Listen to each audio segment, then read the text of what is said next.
I wonder what you think about the idea that in that coronation that Noor Pahlavi is crowned. Well, Noor Pahlavi will not be crowned because she is the Iranian people want Princess Pahlavi to be their king. I mean, I personally would prefer. This is just me, by the way. Nobody's going to do this. I would prefer that Princess Pahlavi becomes the prime minister instead of the king, and we just make Noor Pahlavi, his daughter, the queen. It would be very symbolic for us to go to Mullahs to having Noor Pahlavi, woman, be the head of state. That would be very beautiful and symbolic. And also, I would like the Princess of Pahlavi to be more involved in the executive decisions of the country. So I think it would be great if he was the prime minister instead of the king. But again, it's not my decision. The Iranian people want him to be king. So it's going to be his crowning only. Sure. So my main question, Armin, is that as you heard with Reza Pahlavi, in his videos he keeps putting out, the most recent one that really caught my attention was his calling of the Immortal Guard, Javidan, right? So I want to know, like, what are these people? Are these ex-military? Is this ex-IRGC? Is this just Iranian people? Are these because he pretty much told them, go out, do guerrilla style attacks, do sabotage, do what you've been doing to get the pathway clear for the Iranian people to come out. Now, I haven't really seen any videos when it comes to this. Now, what is your take on this? Do you know any more information? Yeah, so Garde Javidan, or the Immortal Guard, is the group of people inside Iran, and they're basically units between 3 to 5 people that Princess of Pahlavi put out and his team put out a booklet on declaring their foundation a couple of weeks before the Lion and Sun revolution started in early January, which is very good timing, by the way. And we actually, on my Persian channel, we went through the booklet line by line regarding the instructions of what this is about and how do you form it. And it's actually very flexible on what the group could be. And it actually is a very simple way on how provides very simple guidelines on how to start it. And a lot of people dismiss them as unimportant because or ineffective because the guidelines was very easy to follow, and it even started with people 3 to 5 gathering around and doing the most basic of things. And it actually was on purpose to get them to do the most basic of things, because the first thing that you need to learn is to have those people meet, form a group, be organized enough to do the most basic things before they get better and better at.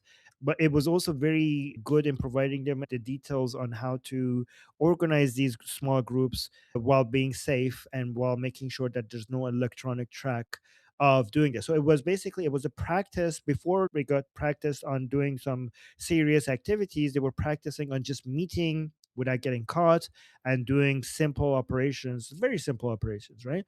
And organically, some of these groups turned into different things with different goals, right? Different Garde Javidan groups have different focuses based on the expertise and the abilities of the people in the group. And that's how it was designed to do. So it might be 3 nurses that their goal is not to do guerrilla warfare. They meet with each other and they decide that this is how we're going to heal people when the Islamic Republic is killing the Iranian people in the streets, right? It could be 3 people that decide that we're just going to bring water. Like, we're going to just have backpacks of water and we're just going to go into the protest and provide water to people who need it. It could be 3 or 5 group of people who their mission is going to be that we're going to have the lobby of this apartment door open for people who are running away. Like, we're going to have one person that's going to look at people who are running away to bring them in, like call upon them to bring them to that door and just open the door, get them in, and then close the door, providing shelter to whoever might need it, right? But given that so many diverse groups were being created, there were also people, especially groups of young men, who are like, let's kill some people, right? Like, let's like the people who knew like would have been better and realizing how to use like and learning how to use weapons to defend themselves and fight against the Islamic Republic. Some of them just organically turned into that. And there were many videos that some of them I couldn't even share on the channel, but we did share some of them, of them coming on camera and with masks and everything and weapons and guns, and promising the Islamic Republic suppressing forces that we're going to hunt you down, we're not going to show you any mercy, and then also announcing that they're part of the Garde Javidan. Some of them were responsible for marking the houses where the Basiji and IRGC forces live, marking their houses with the Derafsh Kaviani, writing their names, reminding them that they have been identified and they know where they live, where they sleep.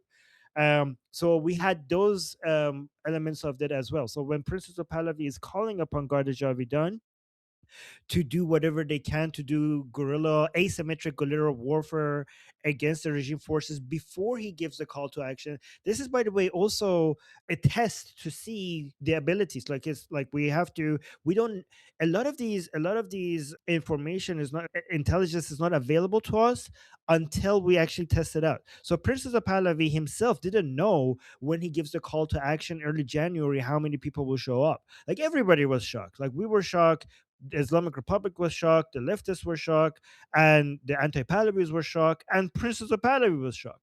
So sometimes you do these call to actions just to evaluate what the abilities are, and sometimes the abilities get created because the call to action has been given. Right, so it would be it actually made a lot of sense before we give the call to action for the Iranian people to come out, for Princess of Pahlavi to tell the parts of the Garde Javidan who have been preparing for the chance to do military guerrilla warfare against the regime forces to terror. Like, by the way, this is not going to be the level doesn't need to be enough for them to neutralize all the people who are going to be killing the Iranian people.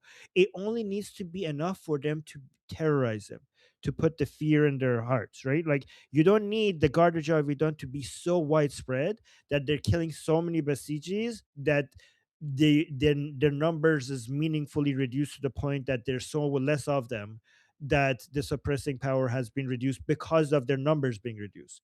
You need to just it only needs to be enough for them to scare the shit out of them, and more of them running like the numbers will be reduced not by so many of them being killed, the numbers will be reduced by so many of them feeling like, fuck this shit, I'm not going to do this, I'm not getting paid enough for this, I'm going home. That's going to be the main result of this. Does that make sense, Farhad? Yeah, that's pretty interesting. Yeah, no, it makes more sense when you explain it that way to me. But at first, like, I Okay. always thought, like, because I didn't know about Immortal Guard until, like, I heard it from Pahlavi, and I assumed that this is like the new IRGC, like the new Oh, Revolutionary Guard. So, what about the actual but defectors? by the Like, way, Farhad, let me tell you, Garde Javidan goes back to the Achaemenid period, right? oh, I never It knew that. was the elite fighting. Yeah, it was the elite fighting force of the Achaemenid Empire. Okay, okay, Oh yeah, cool. yeah. But in terms of actual defectors, like the ones that are from IRGC, the ones who are armed, or the ones who are actually trained, like they have training, are those part of that as well, or is that a separate group that will come out? Because I'm very confused when it comes to No, that. there's another thing that Princess of Pahlavi wisely has done way before this. He had created a platform for defectors from the regime to join his side.